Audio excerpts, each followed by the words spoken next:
Thank you very much for coming to this very last-minute talk. I just happened to be in London, and there happened to be a spare slot. So I first gave this in Berlin last week, so hopefully it's a tiny bit better, but we shall see. My name's Chris Ward, and I'm an Android developer at ImmoScout24 in Berlin.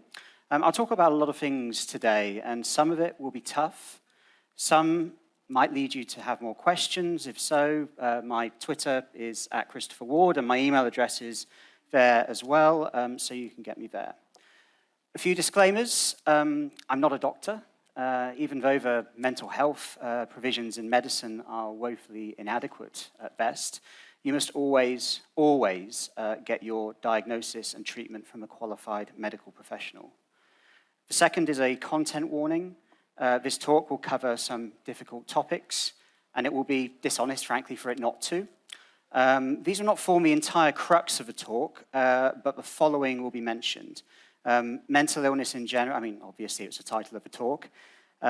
Depression, anxiety, alcoholism, eating disorder, and suicide. Finally, besides last week at DroidCon Berlin, this is my first talk about my own personal experiences at an actual conference, so if I say something wrong, it's probably a mistake, but please let me know afterwards because I need feedback to finesse this very short overview of a complex and sensitive topic. So, why mental illness? Don't you mean mental health? And no. Well, slightly yes, but mostly no. I want to use the term mental illness or disability, and let me explain why. There are lots of people who are neurodiverse, like me, or who suffer from things like depression and anxiety. And I understand why they choose to say that I won't call this an illness or a disability, it's part of me. And to those people I say, of course, this is a rich and complex topic for which even medical research is pretty scant. So however you choose to characterize this thing that makes you, I 100% support you. But there was one occasion when I encountered someone who isn't neurodiverse, doesn't suffer from any mental health issues, and they said, oh, there's no such thing as mental illness, just mental difference. And that sounds like a nice thought, and it's intended to be helpful. But I can say quite truthfully and painfully that my mental health nearly killed me, and I'm very lucky to still be here. Even with treatment and prevention, it will always be present. And I can own it and beat it without diminishing the damage it's done to me and continues to do to others. There's another layer to it too. I spent years talking down my mental illnesses because I was scared. And I didn't want to scare anyone else, so I downgraded it myself. It's great that more and more people are talking about mental health, but they talk very much about the good and the bad, never really the ugly. So I want to remind people that if they decide to talk about mental health, they have a duty to do more than share cutesy memes or inspirational quotes on social media. But more than anything, they need to accept that mental illness cannot be willed better any more than a wounded leg can be. Both require three things: a diagnosis, treatment, and time. And sometimes your leg might never get better, but you find ways to manage your condition and live with it in a way that limits you as little as possible. Same goes with mental illness. So call it what you will, mental illness, neurodiversity. For me, until people start dealing with the ugly, I'm going to, if you don't mind, wear it on my sleeve as mental illness or mental disability. So on my Twitter bio, I don't just refer to myself as mentally ill, I label myself as very mentally ill, trademark. There are some of the things, so here are some of the things that I've suffered from or continue to suffer from. Clinical anxiety. So it would start with a thought that something might go wrong, normally something very unlikely to happen. But then my mind would overthink, rapidly so, and go into this depth-first plunge of worst-case scenarios. The anxiety turns from that feeling of rising dread in your stomach to a full-on scream. Your stomach graduates from sickly unease to a feeling that really defies words, but I might describe as almost like a set of blades turning inside your chest. And I remember one instance when I was in one of these attacks, and I found out right in the middle of it that the bad possibility that triggered the attack was no longer a possibility, it was eliminated. But the blades kept turning, that crescendo of anxiety remained as it was. The outside world, rationality, and simple actual facts had no bearing on the experiences. There's no relief. We all get anxious. The difference when it comes to mental illness is the intensity and the inability to control it. Depression. And there's a difference between depression and being depressed. Everybody feels depressed at some point in their lives. And this is where a lot of misunderstanding of the condition comes from. There's a difference between feeling down and feeling down to a state of almost complete paralysis, where things that would normally cheer you up have no effect. Depression and anxiety are dreadful siblings, sort of like the two sisters in The Shining. They play off each other, they feed each other, and therapy didn't help me. It does help others. Medication made a huge difference, but didn't fix everything. Alcoholism, something that started as a peer pressure thing at school, ended up being my short-term medication for the dread spirals given to me by depression and anxiety. As I had those spirals daily, I drank nearly every day. Well, not nearly every day, that's a lie. I drank every day. And once I started drinking, I couldn't stop. We aren't talking a beer or two, we're talking 2 to 3 bottles of wine every night. I'm an alcoholic, but I'm one of the lucky ones. I gave up alcohol, and as of this day, I put the number down before the thing, 1,275 days sober. And lots of people call themselves alcoholic, even though, like me, they've been sober for a number of years. Sometimes because they want it there as a reminder of the terrible times, but also as a reminder of progress. Possibly because the alcohol may not be a problem anymore, but the problem that caused you to drink is still there underlying, always ready to pounce. Personally, I just think of it as like being President of the United States. You get to keep the title till you die. You're allowed to laugh at this, by the way, and it's really, really depressing. But some of it, we either laugh or you cry, and this is how we deal with it. Don't feel bad. I'm not going to pick you up or embarrass you, maybe. Eating disorder was the next one. When I was hungry, I'd go to the supermarket. I'd see lots of things I want to eat, and I went on a rampage of just buying all those things instead of maybe picking one. I'd go home, eat the whole lot in one sitting, sometimes over 5,000 calories of utter crap for one meal. I just couldn't stop. Craved for dopamine, and damn, the sugar gave me, at least temporarily, that real hit of dopamine. I gained a lot of weight, and I do have to stress this isn't a fat-shaming situation. I will always defend people who are plus size and happy that way, but for me, it wasn't a product of me enjoying la dolce vita or a fine life. It was a product of my illness. And this one isn't particularly nice, but it's also a reality, and it's one that needs to be considered when it comes to mental illness. It would have been really dishonest if I kept this out of the presentation. Death is a possibility when your physical health deteriorates, and although it remains a little taboo, we don't skirt around it or ignore it in that context. It doesn't carry the same stigma. I don't think I need to go too much into my own experience with them because they were very rare, except to say one thing, but when they happened, I didn't actually want to die. The suicidal moments were the result of a crescendo of anxiety, and when you're in this incredible state of panic, you begin to contemplate many, many different things to make it stop.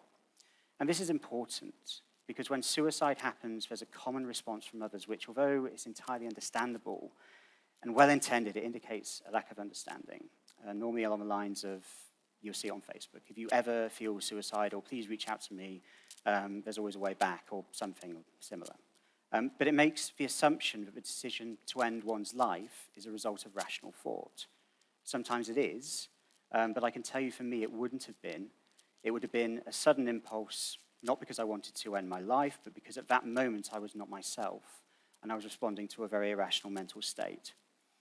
And this is also important because some of you may be in the same situation. I've lost a friend to suicide.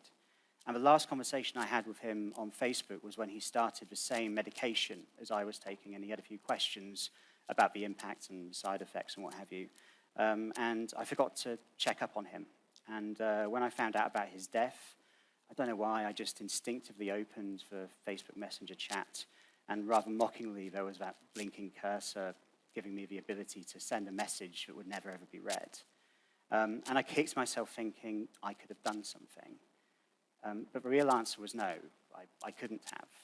A lot of loved ones put themselves through so much unnecessary trauma because they feel this consequence could have been stopped if there was just something that they'd have done. And yet, for me, that's another reason why it's so important for everyone to learn more about mental illness and accept that it can have the same morbidity, the same uncontrollability as physical illness. Sometimes people don't get better. So for me, condition-wise, that wasn't all of them. It turned out, I only found out in January, that all of these conditions were a symptom of something else. They had a mother. A friend of mine got in touch with me and told me that his depression and anxiety was a misdiagnosis, and he'd instead been diagnosed with ADHD. And I'll be entirely honest, I thought to myself, ADHD, that's the thing that the bad kids at school had, right? You know? And my mate, he was at the top of the class. He was really successful in life. Why would he have this? And anyway, I did a bit of Googling, which is always definitely a good idea when you're worried about a mental illness or any form of medical condition, definitely. WebMD, it's amazing. No, it's not. I managed to get a list of the symptoms for ADHD from a reliable source, and I read through this one by one. And by the time I reached the end, I was like, uh-oh. It read like a biography of me, and everything, I was quite lucky in some senses because it was an easy diagnosis. Everything was one big tick. ADHD is an intensely misunderstood condition. For a start, I never even considered that I might have it. Nobody at school considered that I might have it because I was a top student. And correlating mental illness with academic failure is one of the reasons this condition is so misunderstood. As well as being the root of many of my problems, the symptoms present themselves in a way that could not be worse to a software developer's working environment. And in fact, I'd say that for various reasons, coding is both the best and the worst industry for someone with ADHD to be in. Anyway, there are 3 reasons why I wanted to turn my experiences into a talk. The first is, since I spoke about my diagnosis publicly, whether online, at a talk in my workplace, or in my own political activism, there is always at least one person who, without fail, gets in touch to say they had the same eureka moment with the symptom list that I did. I reckon ADHD ubiquity is a far bigger problem than any of us could have possibly imagined, and that means there are lots of people out there with my problem who, like me, didn't know about it. I still have emails from last week to respond to from Berlin, and whilst it's great that the talk is helping in some way, at the same time, I'm really unsettled by the scale of the problem. Number 2, if there are people out there who have ADHD and don't know it, or know what it really is, then the people they interact with in life won't know either. And in software development, I can't understate the impact this had on my professional progress, in addition to my own personal well-being. So this talk is not just for those who are or might be neurologically different. It's also for those of you who want to help. Maybe you want to create an environment in a workplace that is compassionate and empathetic. Finally, number 3, in January, when I got my diagnosis, I was given some pills. And after an hour, after I took one, I was like, I just don't have the words for it. There are no words that can do it justice because it has been literally life-changing over the last 10 months. But if you asked me to pick one word, I'd say clarity, because suddenly the background noise in my head quietened, the panicked mess in my head flying around at light speed, wanting me to concentrate on so many things at once, just finally ended up becoming focused. Sometime later, when I had some time on my own, I just broke down and cried, because at that moment, at 36 years old, I realized that so many of the obstacles I'd experienced up till then were not just a character flaw or disinterest or apathy or laziness or personal weakness. It was a condition. I wasn't average. I just played my entire life on hard mode. And I never knew I was playing my life on hard mode because we never get the opportunity to play our lives on any other mode than the one we experience. We can't know something is wrong when we don't ever live in the lives of the heads of people that don't have something wrong. We have no frame of reference, no comparison. And this moment, this was the first in my life where I experienced what it was like to function as an ordinary human being. I suddenly got to play life on slightly less hard mode. Never easy mode and not quite normal mode, but a lot closer to normal mode than it was before. And I don't do this talk because I want your sympathy. I don't deserve it because I have my solution. Many others out there don't, and I feel a slight duty to talk about my condition and my fix because for the many people out there who suffer, especially those who don't even know it, I want you to have that fix too. Okay, so oh, is it falling? No. There we go. Thank you very much. I've never worn a Brittany mic before, so this is new. One of the symptoms of ADHD is lack of focus. I'm getting to the coda bit, but without a doubt, the biggest benefit people have got from this talk so far is eureka moment, and for that to happen, people need to understand what mental illness is, ADHD is, and what the symptoms are, both for yourselves and for your colleagues. So ADHD stands for Attention Deficit and Hyperactivity Disorder. Sometimes the hyperactivity is optional, but that's because one acronym can't possibly cover the very unique configuration of a mental condition that someone might have, funnily enough. And it's not just badly named, it's wrongly named. It's named after the symptoms as everybody else sees them.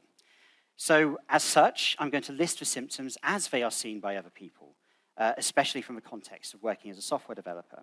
And another disclaimer, not everybody with ADHD has the same symptoms. Some people have fewer, some have more, some have milder, and some have more severe. So here are just some of the very common ones. So, I'm not going to read out the whole list because I'm going to go through them in a bit, but this used to be quite a common scorecard for me at work as I sort of averaged my way through every single job I ever worked at. They would be mixed with good points, but normally with a, he can clearly code, so why are these problems here? And when you read these from a third-party perspective, out of context, be honest, you wouldn't want to work with that guy, would you? I wouldn't, and I am that guy. As problems disappeared as a result of my treatment, so I'm just going to put on the right-hand side what those symptoms are from my perspective with the benefit of hindsight. So what's perceived as a lack of attention is actually too much attention. And what does that mean exactly? A classic symptom of ADHD is rabbit holing. You start with one subject, and before the person you're talking to has finished what they're saying, your mind has darted around every single crevice of the topic. And you might then blurt out something that grabs your interest, but because it's 3 steps removed from what the original person was saying, to that person, it will look like you're ignoring them entirely. And sometimes because your mind is occupied on these multiple things and their dialogue is not going quick enough for your brain, your impatient brain, to listen, you're not actually taking in what they're saying, so you are ignoring them. Another common example is getting your phone out to do something, then something distracts you on the phone, maybe a notification, and you forget what it was you opened your phone for in the first place. Now, as for other ADHD symptoms, these examples happen to everyone at some point. The difference is the frequency and the intensity. You may do this once in a day. I've done it 5 times in a row once, okay? So TLDR, it's not that the lights are on, it's that all the lights are on. This is the symptom where the hyperactivity comes from, and in childhood ADHD, it sort of manifests itself as children running around and making a lot of noise, being unruly, but to an intense level, duration, and regularity. In adulthood, a lot of people with ADHD report difficulty sitting still for long periods, needing to switch between tasks regularly, getting impatient easily, etc. This manifested itself for me quite often when waiting for Gradle to build, so seriously get those enterprise build things working. The psychiatrist won't prescribe that, but I do. This is the big one. I mean, look at all those arrows. Of all the symptoms, this is the one that so many others report as the biggest problem. The other symptoms sort of contrive to make it worse, but this is the daddy. Imagine a simple task like taking out the bin. You know you need to do that task, but as you comprehend doing it, your brain gives you this hard and strong signal of rejection. This small task becomes as difficult in your mind as climbing a mountain, and your entire body responds emotionally as such, even though it's just taking out the bin. In general, when it comes to task management for people with ADHD, one of the most commonly reported symptoms is that when given a large, undefined task or a significant quantity of small tasks, our minds become so overwhelmed by the magnitude of the work required that instead of getting maybe a few tasks done, we end up getting none of them done. Some people refer to that as ADHD paralysis. And another example is knowing you have a meeting or an appointment at, say, 3 p.m. and for some reason you can't do anything until you get to that meeting or appointment. You can't focus on anything else. To an outsider, it looks like procrastination and that you don't care about your job. But inside your mind, you're panicking that you're not doing those things that need to be done in that time that you have, while simultaneously sort of stuck in this state of paralysis to do anything about it. So that paralysis creates guilt. Guilt erodes your self-worth and your confidence in your abilities. Another common symptom is being unable to prioritize. We hyperfixate on something that our mind tells us is interesting and super important, and we deviate from the task at hand. So, I don't know, someone says to you, how's your exam revision going? And you say, yeah, I need to start it, but look at this sweater I knitted. And of all the things I just mentioned, they take a mental toll. If you spend the entire day comprehending simple tasks, and for each one your brain responds in that heavy emotional rejection, you end the day as a jittery mess of dread and anxiety. In the evenings, I was emotionally exhausted, but so on edge from that daily experience that I wouldn't be able to relax, and that's when I'd normally open a bottle of wine, and we all know how that went. The overthinking, the panic, the dread would continue when I tried to sleep, and I'd end up eventually managing it around 3 or 4 a.m., and then be unable to get up for work in the morning. I'd be late, and it would feed into this perception for everybody else that I just didn't care that much. Lots of people with ADHD report random short-term memory loss. For example, immediately forgetting the name of someone you were just introduced to. I additionally found myself randomly forgetting things I'd known for years. At one point, I forgot my PIN number for no good reason.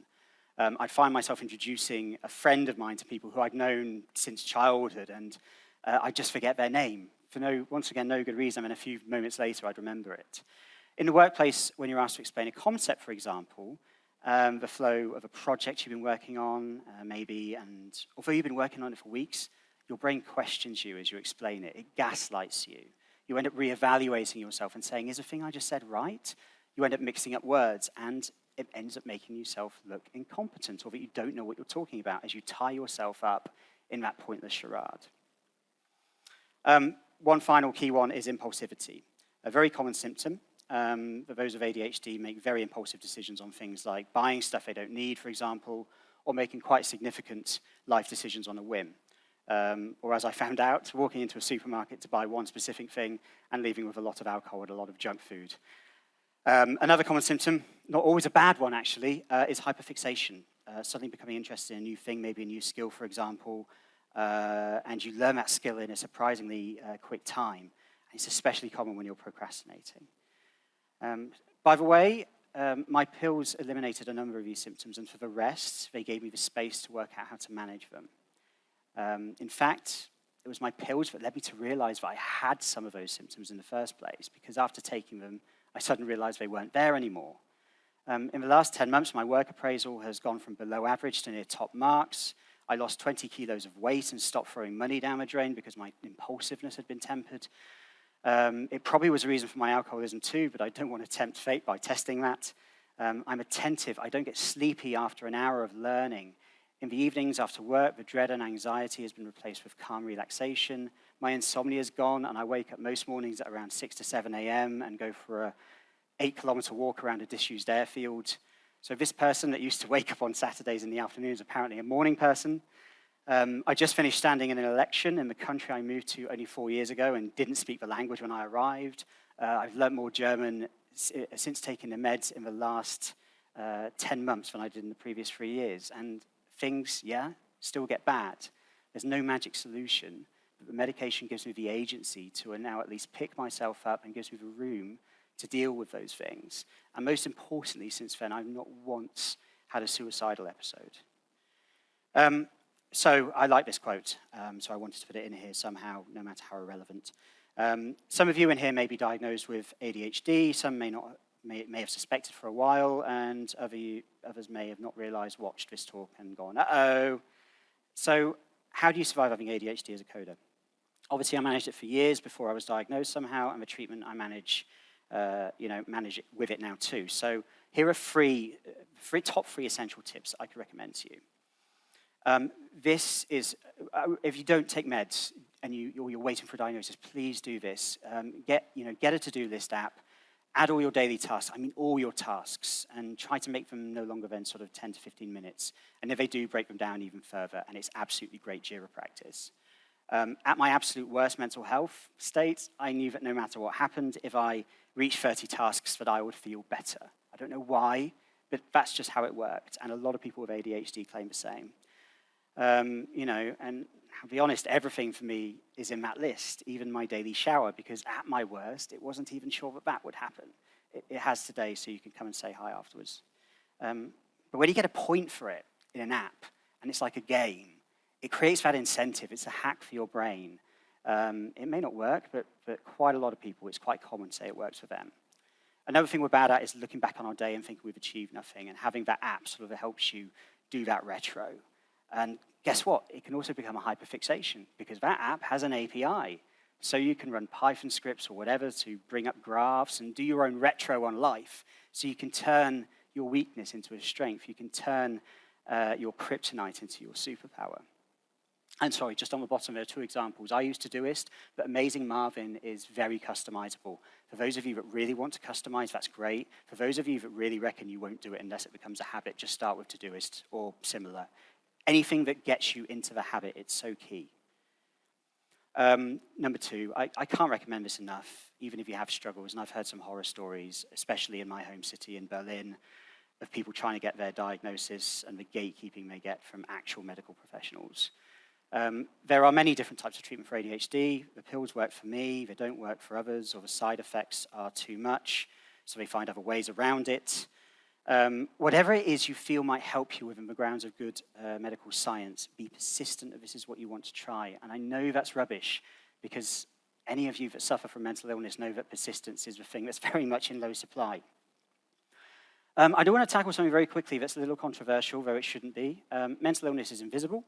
It can't be objectively tested for in the same way that physical illnesses can, and because of that, it's exploitable. Ooh, politics at DroidCon, how daring. The first claim goes something like this: don't take pills, use a natural remedy, don't put chemicals into your body. So let's deal with that claim. Firstly, everything is a chemical, including your magical homeopathic water potion. And as for natural remedies, there is nothing more natural than the components of the periodic table that make up all known matter on this planet. Any discouragement of approved medicine should be done on the grounds of good science. If you go to a doctor for your mental health, and instead of getting a referral to a psychiatrist, or therapy, or medicine, and maybe they say to you, have some herbal tea, or offer you some sort of homeopathic remedy, run a mile, because it's utter nonsense. The British Medical Association referred to it as witchcraft, and I think that's actually really unfair on witchcraft, because witches are at least cool. In countries in the UK where alternative medicine is not so ubiquitous anymore, the challenge is a bit more subtle. Here you'll hear talk about a holistic solution or mindfulness. And on their own, these words defined in the dictionary are not bad if they didn't normally mean don't take any medicine for this problem. So just be aware of the woo. The fact that the medical profession can't explain everything, or that its provision is inadequate, does not mean that these snake oil salesmen have the answer, because they do not. Number 3, I can't remember where I heard this, but it's something that really worked. And it might not work for you, but do try it. When you reach that mental block or that anxiety spiral, say this quote to yourself, and it's not about willing yourself out of your mental disorder, because it's impossible to do that. It's about changing the scenery. By switching from the imminence of a deadline to the simplicity of a task, I found that it reduced the pressure significantly. It doesn't always work, and there's no magic bullet, but it makes a big difference for me. So I'm aware that time's getting on. I know some of you might have questions, so I'll sort of go through maybe a couple of these. There were some misunderstandings previously online, so maybe I can sort of pick out those ones. Some are very obvious. Does your workplace just send out cutesy memes on Mental Health Day, or do they train their managers? Do they make their job descriptions accessible? What do they have in place for the ugly side of mental illness? Be as angry about blockages for those with mental illness as you would be if you saw colleagues in wheelchairs have to deal with the fact that the office is on the 4th floor and there's no lift. This is important. Give colleagues a benefit of the doubt, because I know that some people are thinking, but what if they're lying? What if they don't have a mental illness? What if it's just a fake? And the answer is to assume they're not, because it's better morally and ethically to approach every problem first with compassion. It's better for one faker to get away with it, than for one person with genuine mental health problems to be pushed down further. So just give them the benefit of the doubt those of us with ADHD do not want absolution from accountability. And that's how you tell the difference, generally speaking. Approach it with, I just want to help you. How can I help you? Rather than, we're concerned about your performance. The tone just changes everything. And you know what? I'd recommend that for everyone, not just people that have mental health issues. Same, create a team environment where everyone feels comfortable to ask stupid questions. Just do it anyway.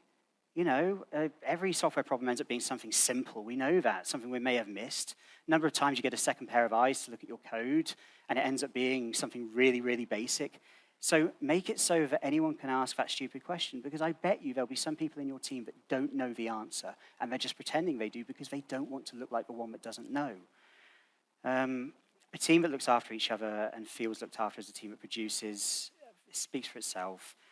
Give options for your technical tests, because you know, when I did encoding tests, I would forget where the spacebar is, but I can code like a machine at home. Be open-minded to how people approach and solve a coding task. The ooh factor, I do want to cover that, because it's another elephant, and it goes like this. I am progressive, but if you're given the choice between working with a colleague that has a mental illness and working with a colleague that doesn't, and nobody could see you push the button, which one would you go for? And it's the ooh factor. It's the idea that, you know, yeah, I'll be progressive, I'll try and support people, but I'd rather not. And I'd rather not spend time speaking to people. And what that does, it creates this wall of silence, and people recognize it. So if you come in and someone's open about their mental health and suddenly you stop speaking to them because you're scared of what to say, they will notice that difference, and it won't come across as indifference, it will come across as active rejection. And that brings me on to screwing up. Lots of people talk about how it's scary talking. You know, you don't want to slip up, you don't want to say something wrong to someone with a mental illness, but come on, we all make mistakes in life. If you screw up, just say sorry, just, you know, and move on. If you're called out, just say, oh God, sorry, I didn't realize it, and then move on. None of us are perfect. We all make mistakes, and, you know, anyone who has a mental illness makes mistakes too all the time, and we understand more than anybody how we need to just then atone for what we've just done and then move on. So don't worry about that. And challenge toxicity from others, but once again in a respectful way, because normally your colleagues don't mean to be horrid or nasty. It's just they've said something that they maybe hadn't thought about. So just say, pull them aside and say, maybe next time think about doing this. It's really, really simple. So, you know, thank you for listening. If you've got any questions, you can ask me now or tweet me or email me. I just love some of these memes. And I really recommend this TikTok person. We don't have much in terms of way of mental health research, ADHD research for adults. So we rely on the community to sort of get together and compare our symptoms. And honestly, when he posts a video every morning, I'm like, oh, that's ADHD, is it? Or, you know, maybe it's not, but it's nice having that level of connection with someone. So I really recommend checking out this guy, and obviously memes are the way we sort of get over our pain.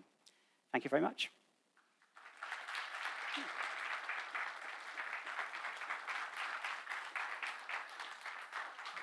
Hey.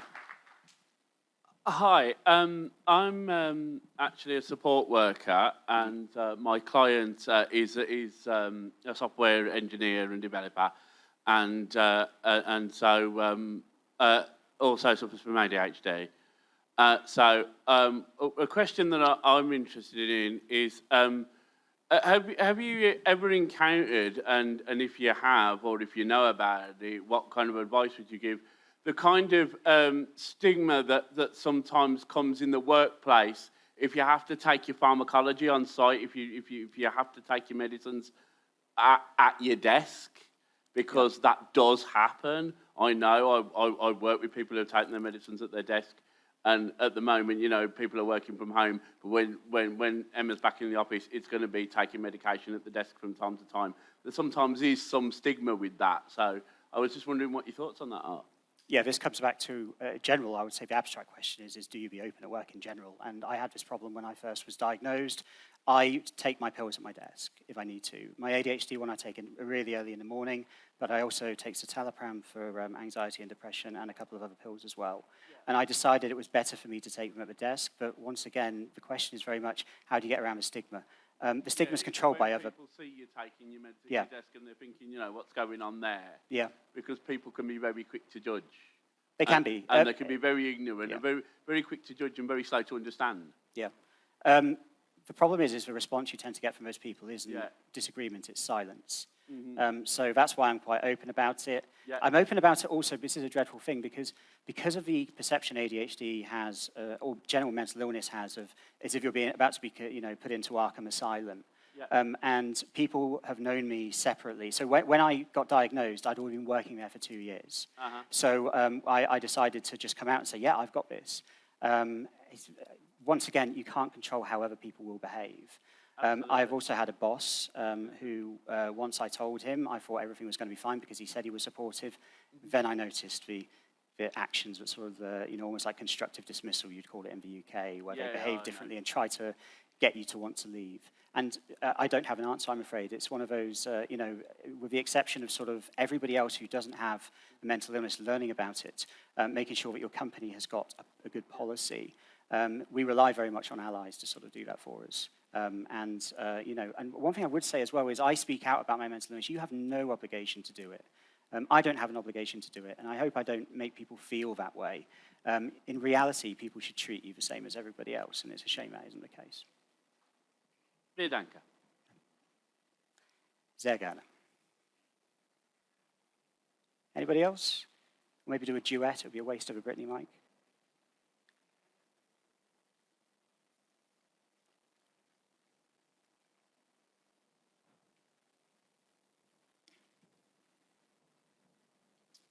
Hey, Hey. yeah, thanks for the talk. It's really interesting. So you had a point up about making your technical tests more accessible. Yeah. So we work on a team where we do a lot of pairing, so we're quite keen on doing an in-person coding test. Yep. Do you have any specific advice on how to make, like, if we want to keep that part, how to make that more accessible? It's a difficult one because there are people that sort of, it just is the way that the moment that they can code really, really well, but the moment they have someone looking over their shoulder and there is a sort of an immediate serious consequence if they just get the one small thing wrong, then they hate it. I think I have done a pair programming test where it wasn't so bad, and I think the difference there is we were both coding. And I think the problem is that, I don't know if you know, a lot of these pair programming challenges aren't really pair programming. There is an assessor saying they're pair programming, but you're writing all the code. And especially if the assessor, you know what, actually, I'll tell you exactly what helped. The assessor got something wrong, and I was able to point it out. And if the assessor behaves like they are the person that is, can make or break your decision, but if the assessor behaves like they're just coding normally rather than, checking up on you, that environment sort of makes it very, very different, and it makes it a lot more relaxed, and you sort of get the most out of a person. But I would still recommend out of office coding challenges as an option for people that do sort of need them, because there are some people that just simply don't perform well in that situation. And if you're really keen about getting the best developer rather than the best candidate for an interview, sorry, I wouldn't say best candidate, but best interviewee, then having that option is a really good thing. But I would say maybe also in your job descriptions or your emails you send out to them saying we're very, very keen to look after neurodiverse people, those with, mental health issues, and say if there's anything we can do to accommodate you, please let us know. So long as you have that sort of conversation beforehand, it sort of at least breaks down some of those barriers, if that makes sense. Yeah, thanks. Pleasure.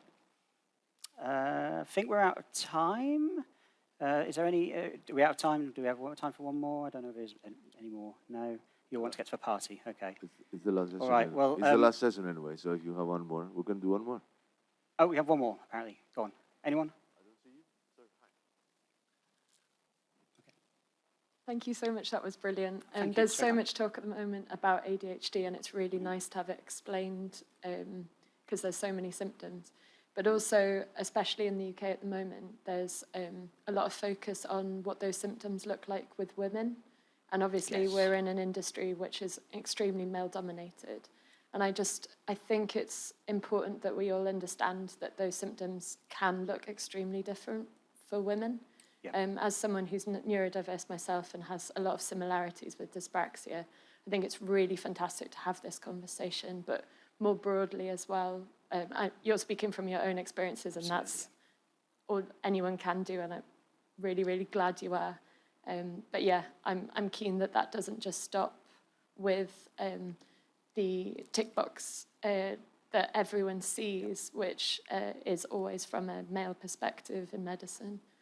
So thank you. Thank you for that feedback. I think I'll add that into the talk as well, because one thing that I'm very lucky with is at my worst mental health state, I could turn up to work looking an absolute mess and no one would care. But if a woman did that, there would be questions. Yeah. There was an expectation to present oneself.